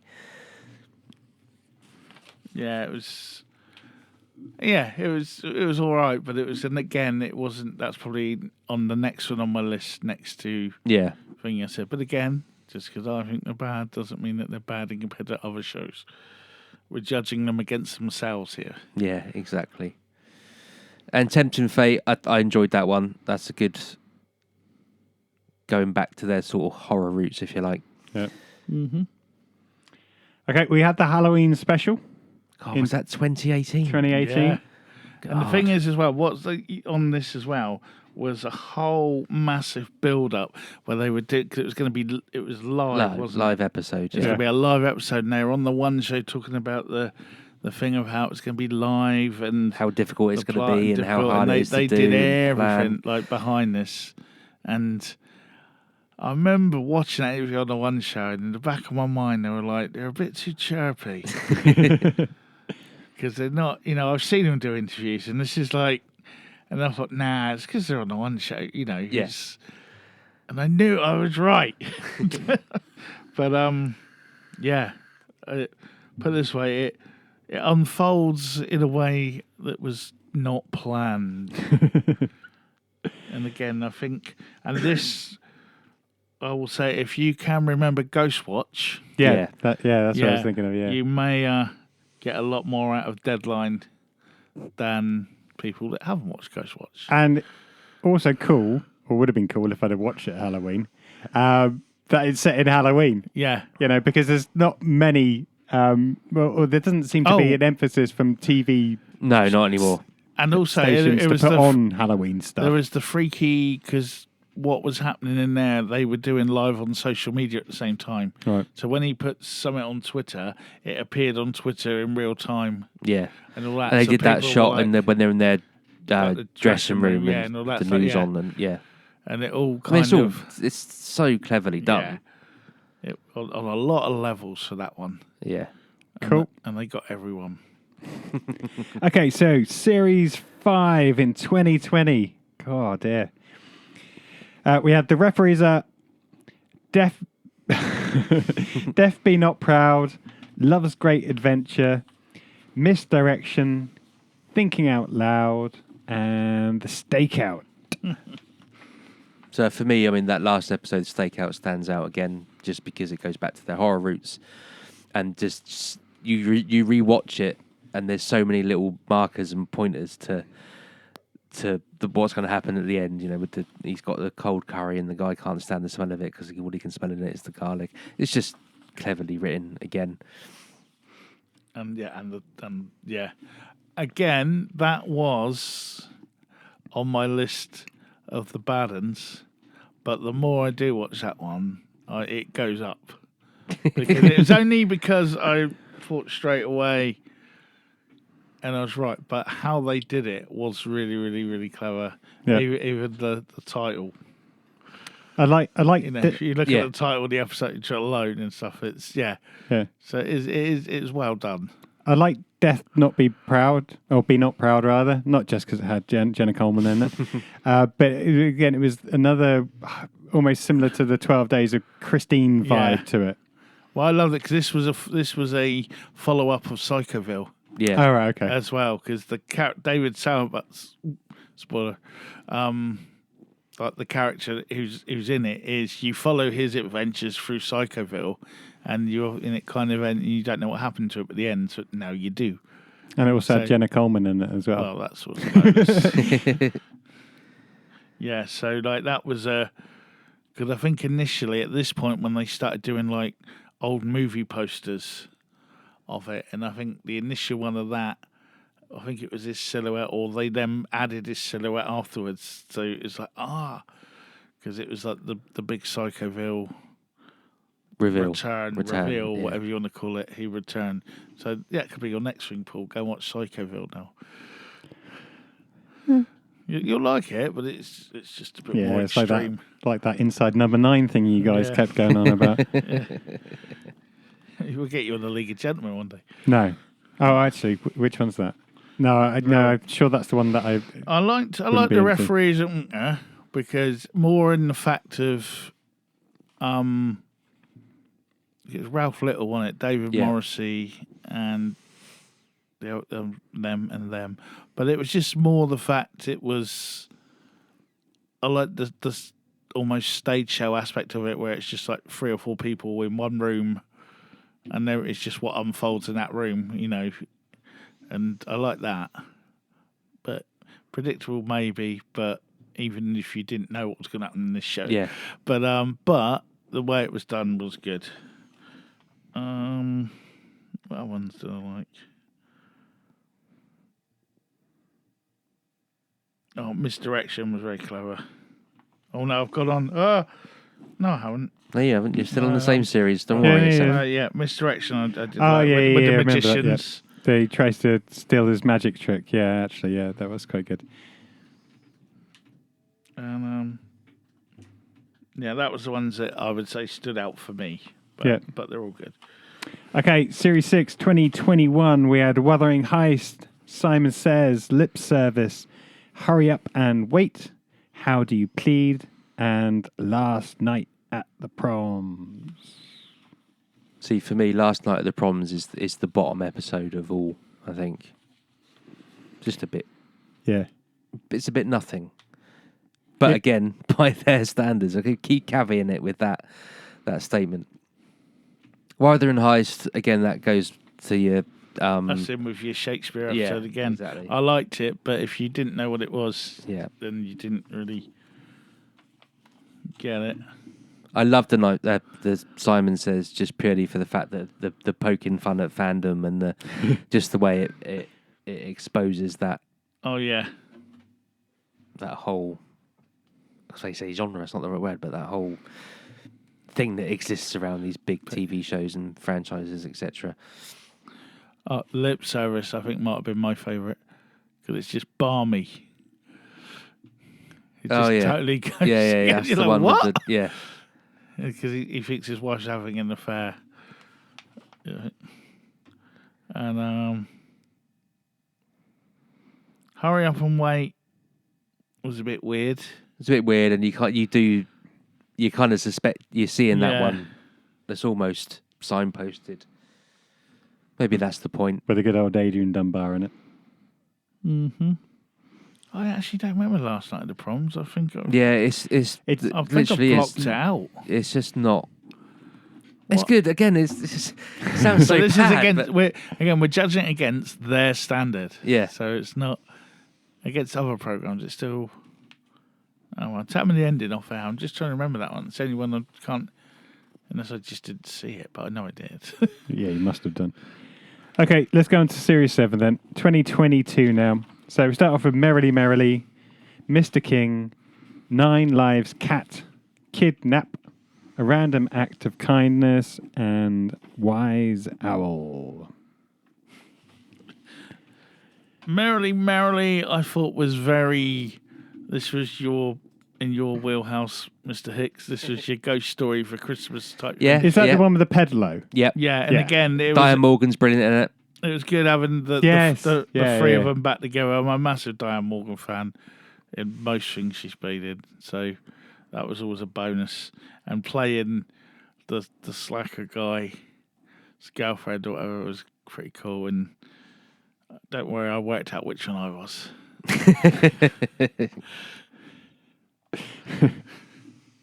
Yeah, it was okay. Again, you kind of knew what the ending was as it was happening when he's being rowed. But yeah, again, yeah. On a boat. Yeah. Just to clarify. Mr. King, really liked it because I'm a massive fan of its influence. Yeah. And it was very clear, but I think he said in an interview they always want to do something linked to that influence. I'm trying not to spoil it. And they were just going to do it. Nope, it's a But good how episode. they done it was really good. Nine Lives Cat I thought was a bit weird. Is that the kidnap one? No, it's not. It's just the when he's an author, isn't it? And he's got the Yeah, and it goes. Yeah. Well, it starts off as like she's looking for the boy, but then I've it's just a bit given fit. the Yeah. But Well, I mean to be fair, that's 2 years ago. yeah. Random Act of Kindness again. That was kind of, I thought, a bit brave for them because they didn't often go sci-fi. That's a sci-fi one, isn't it? Yeah. And did it succeed as well as some of the other episodes? No, but at the same time, it still worked really well, and all made sense in the end once Yeah. you worked out what it was. It was well written, but they didn't often go sci-fi, so I think they were just trying it out. 'Cause I think by this point, they knew that maybe they had a couple of series left, and it's like, right, what else haven't we done that we Yeah. want to do? And I think that's what they did. And Wise Owl was just really, really disturbing. Yeah. So they lured you in with a nice little sci-fi tale, which would easily be a nice happy episode Doctor Who, and then bang, Wise Owl. And they even got, I remember reading about this at the time, they got the people back that did the animation Yep. for the old kids programs in the old days to do that. Yeah. And yeah, that was dark. just, yeah. It's very it dark. is probably the darkest. Yeah, I mean, it tackles something very similar to the first episode in Sardines, but it goes darker than Sardines did. Because Sardines does more, insinuates. The Sardines is also, it's more farcical, isn't it? Because it's all Yeah, but the theme of it, the theme of it's really I was dark. teaching him how to wash and all that sort of stuff. Yeah, but Whereas this Wise one Owl is just straight in on the dark. There's no ambiguity. There's Yeah. no. It's not softly touch. It's, yeah. boom, which makes it all the more better. And even more weird because if you liked 1970s kids TV, there's a lot in there for you, but it just goes a lot of dark places. But yeah, give it a look. Let us Cool. know what you think. Coming on to Series 8, which is probably when I started watching it. So we had The Bones of St. Nicholas, Mother's Ruin. Oh, I can never say that one. Good luck with that one. Paraskedevic Gatrophobia, whatever. That'll do. Love is a Stranger, and 3 by 3, and The Last Weekend. So Bones of St. Nicholas is a little bit light, Yeah. but it's got a nice little... It was twist at the going end. for that sort of Christmas ghost Yeah, story. definitely, again, isn't 100%. it? That's- But that's- because they've started at Christmas now. Yeah. It's moved forward 2 months. It was, Yeah. yeah. And it has all the look and feel of it, and again, it's all really well done. It's just a bit... It's lighter on the darkness than you expect when they do a ghost story for Christmas style thing. But again, caveat. Mother's Room was just cool because it had Phil Daniels and Anita Dobson in it. And This was the start of the Anita Dobson revival. Yeah. Wasn't it? yeah, They Travolted Dobson. Yeah. but that was And, quite cool. And I like the fact that Phil Daniels got to play some sort of East End white boy. Yeah. It's something a bit Showing his different range. for him. Yeah. Even in not Death in Paradise, in Beyond Paradise, he's still an East End white White boy, boy who happens despite to be a living fisherman. in Devon, fisherman in Devon all his life. God bless him. Powers, Catriophobia. I thought it was all right. I can't think of that one. at That's the moment. one where That's the one with he's I say the Friday umbrella, the but- 13th, and he's just got a phobia about Yeah, it. so he doesn't want to leave the house, but so Yeah. he keeps getting disturbed.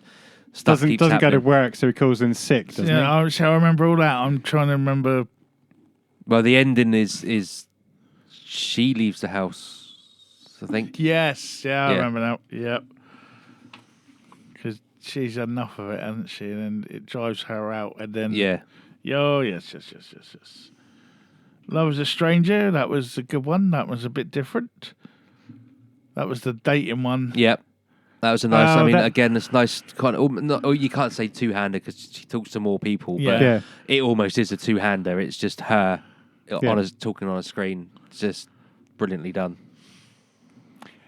Kind of takes you back to the old COVID days Yeah. where you could meet people face to face. And the 3x3 one was genius because it was advertised as Hold On Tight, wasn't it? Yeah. It was So, advertised as a... and on the buses. And on the buses type sort of spoof with Robin Asquith. Asquith. That's it. Yeah. The star of the old Confessions of a Window Cleaner out in the 70s. So it looked like that's what was Yeah. going. They and- even did posters for it. They did mock-up TV, like stills, as in from the actual episode itself. Oh, we got to see a bit of that later, didn't Yeah. we? But which we'll get to in a bit. But then basically, it turns out that episode can't be shown tonight, and instead they're going to launch a new quiz show. Pilot episode for a new quiz show. hosted by Lee Mack called 3x3, which slowly you begin to realise that maybe there's something a bit strange about the quiz. But a lot of people at the time were moaning about the quiz, and there were a lot of complaints about the ending because people thought they were watching. They just turned over and started watching the quiz show and didn't realise They were what watching was Inside going Number on. 9. Yeah, so it got people. It's a shame because I didn't watch that on a linear broadcast. I watched it on iPlayer, so it was already. Yeah, I And think they even iPlayer initially forgot to put tonight's episode's been cancelled. That was it probably just why, because I started- watched on the same night. Literally, it was like a it couple started of with like the an hour or so 3x3 later. bits. So you missed the what do you call it, like the link or Yeah. the announcement. Yeah. It just- I Continuity. actually remember talking about this at the time. We've reached the time period of when the podcast was going. Are we existing in our own timeline? And Okay, the last weekend, yeah, it was all right. and then we move on to the final series this year. Boo to a Goose, The Trolley Problem, Mulberry Close, Control Alt Escape, excuse me, The Curse of the Ninth, and Plodding On. So I liked Boo to a Goose, but online it got a lot of flack for its far-fetchedness. Yeah, but again, it was a bit sci-fi. It was a Yeah. bit Big Brothery kind of thing. Again, trying something. Maybe people don't like them doing that. Maybe or whatever. But I'm always happy when they're doing something that they don't normally do, because I think that's what they trying to push themselves as writers and performers. And yeah, it was good. I liked the sort of henpecked husband who kind of then sort of grows a set and becomes like a dictator. I liked which one's Steve Steve Pemberton. Pemberton, I think, is one of the greatest actors this country ever had. He can play anything and be convincing. Yeah. A lot of people. That's the guy from Benidorm. Yeah, he's a bit like Matt That makes Lucas in sense. some ways, but let me finish before you feel offended. Jesus Christ. No, but like back in the Little Britain days, Matt Lucas looked like whoever he dressed up as, whereas David Williams just looked like someone dressed up. Don't say that name on this podcast. Yeah, but he always looked like someone who was just dressed up as someone, whereas Matt Lucas kind of disappeared into the character. Yeah, that's fair. And Steve Pemberton does that. You know, like you say, that's the guy who done that. And across by now, 9 seasons of this, 9 series of this. So if you did anyone ever watch Whitechapel? I know. I think I watched a couple, but he played like a. He's like he was introduced into the series as a Jack the Ripper expert, right? Yeah, like autobiography. Yeah. Not autobiography. He can't do that because he don't know who he is. But he was the foremost expert in the historian, the history of yeah. Jack the Ripper and stuff like that. But yeah, it's just completely believable as that kind of author and historian. Steve Pemberton. And then 2 weeks later, you see him in Benidorm, Yeah. with like Hooray. for want of a better word, the chav dad. It's like, Yeah. How- he could are you play, the biggest, Yeah. why aren't you up there? He could play the shark in Jaws, and I would believe it. Yeah, He's like. And Shears was good, but Shears was more. I like his when he's more sinister, underplayed and underplayed, more sinister. he kind can of, he can do the really good sneering underbelly. That's not the right. and just That's someone and that who's guy pushed pushed just to below. an edge. Yeah, the bubbling underneath. I'd like to see him remake Falling Down, Michael Douglas. Yeah, I think he'd do it a lot better. But that kind of character, yeah. But but just to sort of see him as a sort of camp. Was he a drag act? I'm trying to remember now. yeah. And in Booter Geese, wasn't he? It was like, Yeah, the like a completely unfiltered drag artist, Yeah. basically. So I say what I like, and I like that what I would have say. bloody well said, Yeah. yeah. Then you get the trolley problem. Was a nice. That is obviously a two-hander. Just those two. It's just a good story. It's just a good. But again, that's play. another one of your Man in Black kind of things, Yeah. isn't it? Just sort of Mulberry Close, I think, was so simple yet so effective. Well, Yeah. there was another one where they're just trying to do something different. Different, yeah, but it works so well, Yeah. and you keep seeing.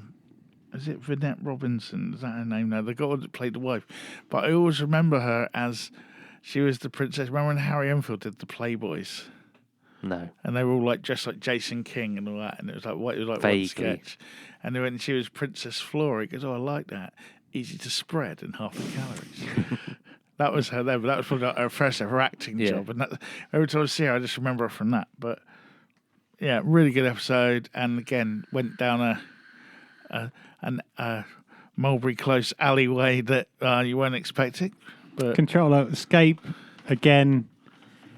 It is based on the old Trapped in a Room or whatever Rooms. escape rooms, yeah. And all about the twist, really. But again, it's nice the connections between having a daughter that doesn't really want to be it. It's just too cool for school. Why is she doing this? She's only doing it because it's her dad's birthday. The other daughter, whatever. She's just scared of everything. But it's not just about trying to solve the escape room. It's just, to me, it's really the twist at the end, which...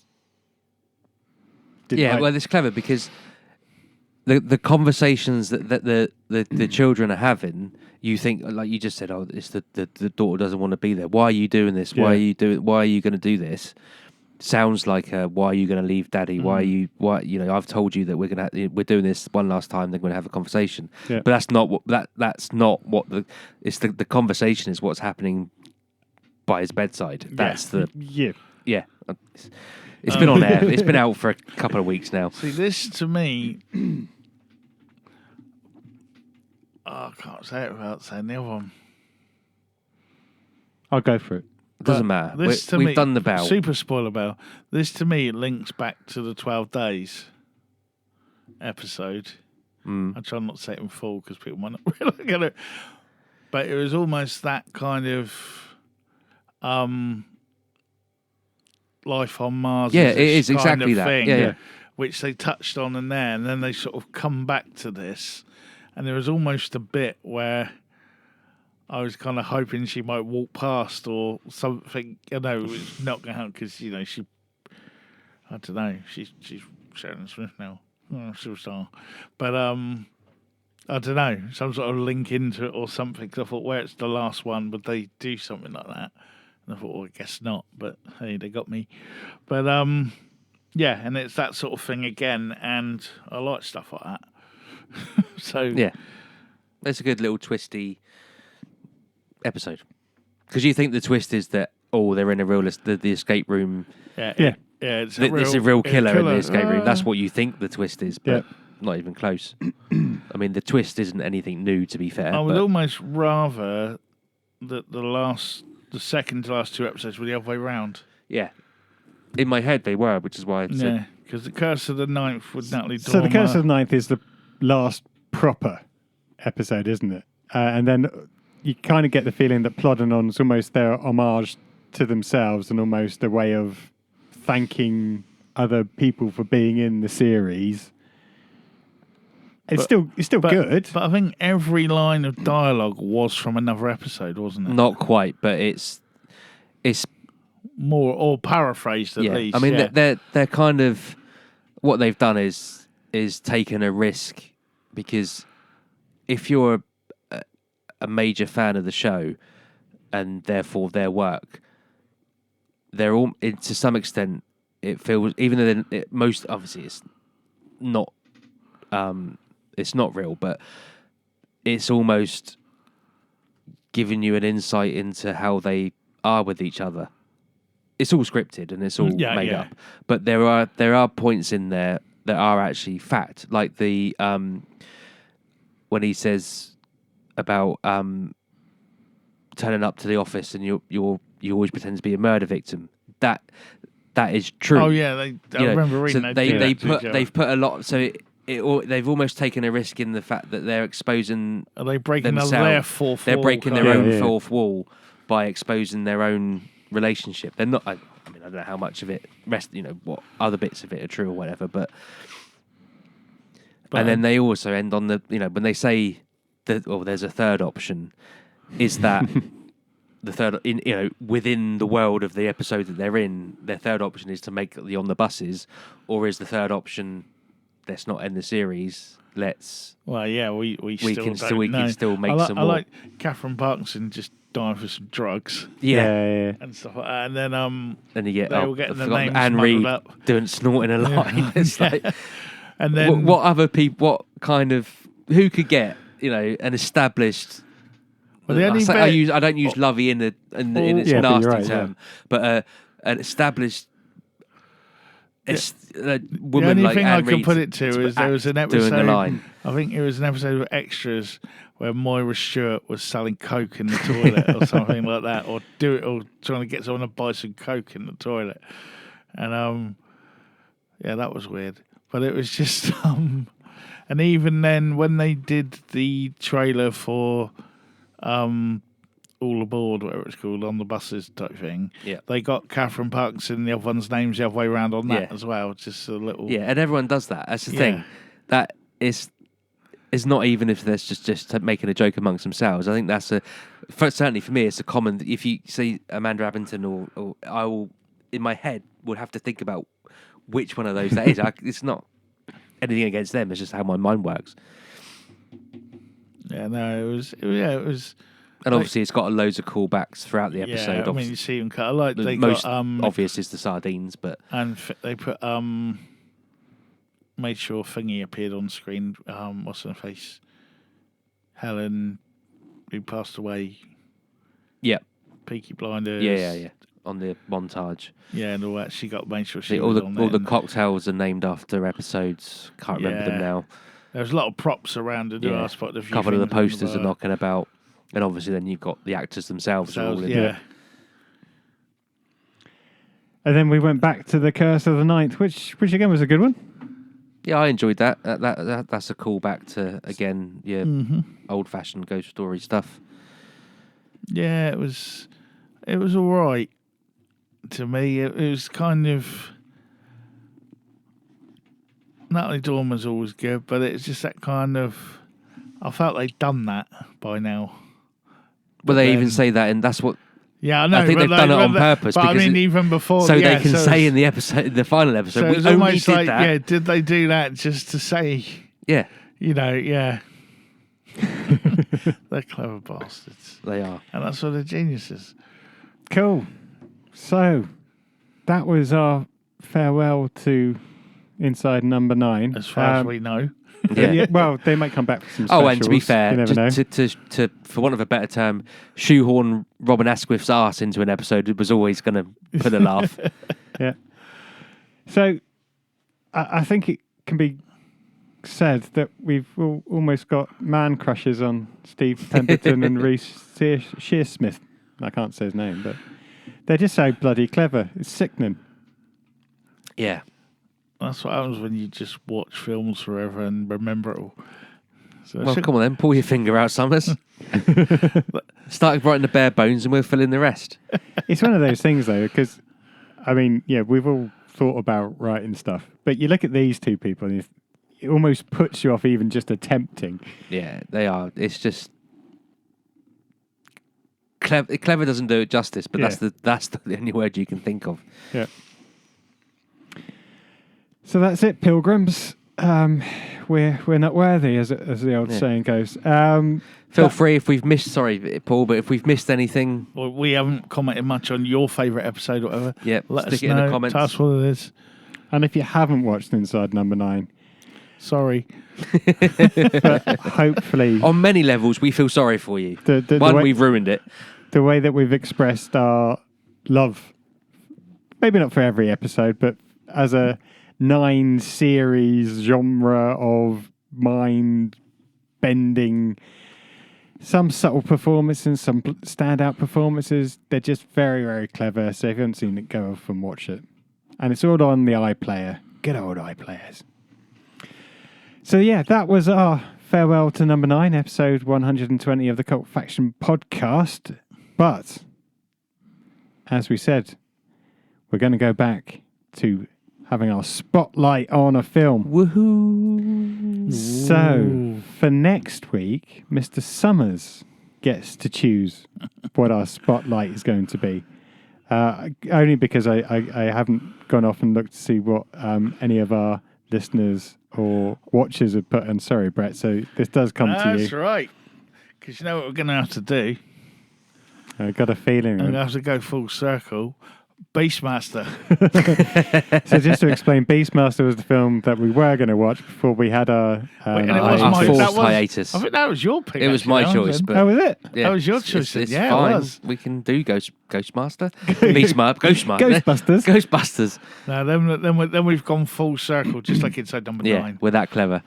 Okay, so Beastmaster, it what was was all that? planned. 1980. 2, I want to say. Yeah, what is Mark it? Singer, Sounds and about it right. was on Prime. It was definitely on Prime 3 at the time. We said it, we're going to do it. But It's probably 1999 Yeah. now. If you're isn't playing it? along Something at like that. home, it was on Amazon Prime. It may still be on there for a small fee. But most things on there now are only about £2 or £3 anyway, so it's not too bad. It's not if the you end of have the to pay world. for it.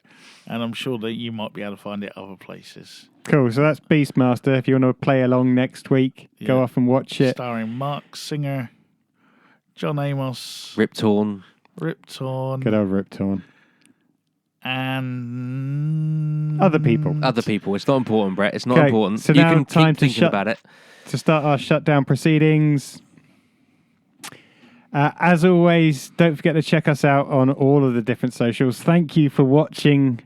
Those of you that have so Been turn watching my and back stuck on with you. it. been watching the I back forget of that. Brett's head for most of the episode. Yeah, it's sexy. Thanks for you that were listening. Don't forget to like and subscribe. Leave comments. Always appreciated. As I said, even if there's something that you want to put or us to put a spotlight on, some grand film that stands out from the past, something that we maybe haven't mentioned, something that maybe only you can remember, give us that challenge and we'll go off and watch it and we can do a spotlight that on one of our future episodes. We are on YouTube. We are on all the different podcast medias and streaming platforms. Don't forget to check out the mothership, which is Cultfaction.com. with lots of news and reviews. If Brett's updated it recently, every now and again sometimes. there's a competition on there as well. If you want to get in touch, you can email us at Cultfashionpodcast@mail.com. brilliant. Thank you. I've been Paul Hawkins, your host, but I've been joined by a great ensemble tonight, which is Brett Summers. and Damien Hicks. thanks for watching, listening. See you next time. Into the future, spreading your light wherever you